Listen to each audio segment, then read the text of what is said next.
Aber ich glaube, so ist der Fußball. Der Fußball, da kann viel passieren. Ist jetzt so passiert. Ich bin aber sehr, sehr dankbar für die Zeit hier. Habe viel Schönes erlebt, viele coole Momente gehabt. Einfach habe nur Positives zu sagen. Ja, es ist, glaube ich, nicht der übliche Weg, oder beziehungsweise den jeder genommen hätte. Ich habe mich für den Weg entschieden, weil ich daran geglaubt habe, dass hier die Möglichkeit ideal für mich ist. Wie es sich herausgestellt hat, war es auch ideal, habe sie genutzt, hatte eine super Zeit. Ich kann das auf jeden Fall jedem empfehlen, ob jung oder alt. Ich denke mal, egal in welchem Alter, hier hat man genug Chancen, sich weiterzuentwickeln. Hier kann man sein Potenzial zeigen. Man hat natürlich auch die Möglichkeit, europäisch zu spielen oder international. Ich glaube, das ist für jeden sehr interessant.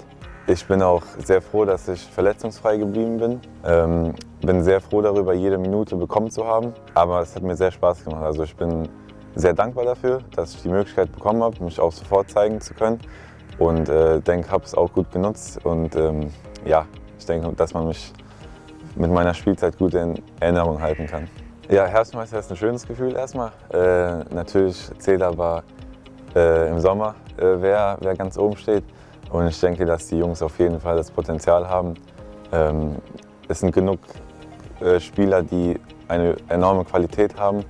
Und wenn einfach weiter gearbeitet wird und auch sich jeder gut versteht, und ich glaube auch, die Teamchemie ist hier überragend gut, dass dieses Jahr wieder der Weg zum Meistertitel erfolgreich werden kann. Und auch mit den Fans, was ich hier erlebt habe, ist überragend. Also das Stadion, also allgemein die Atmosphäre. Und ich hoffe noch, falls ich es schaffe, hier zu sein oder auch im Fernsehen, dass wir alle mit einem Maribor-Champion zusammen feiern können.